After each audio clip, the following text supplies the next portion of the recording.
Здравейте, ден 6.1. Днеска нямаме фитнес, само кардио, 30 минути стълби. Така, няма какво да коментирам това кардио. Просто така днеска малко по-спокоен ден, свободен ден. Имам имен ден, така че може да вкарам някой чит мил, като хардбургер, нещо е такова. Звучи ми добра идеята, малко да отпуснем душата, тъй като на петък не е неделя.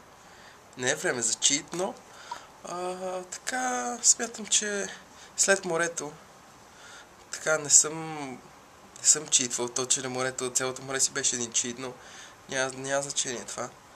Така доста редовен съм с храненията. Не се...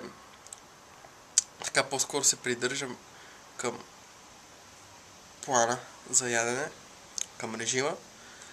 Но това смятам, че днес един хардбургер няма да ви навреди. Така че... това ще е всичко. Утре имаме ръце. Така че ще се видим тогава. Айде!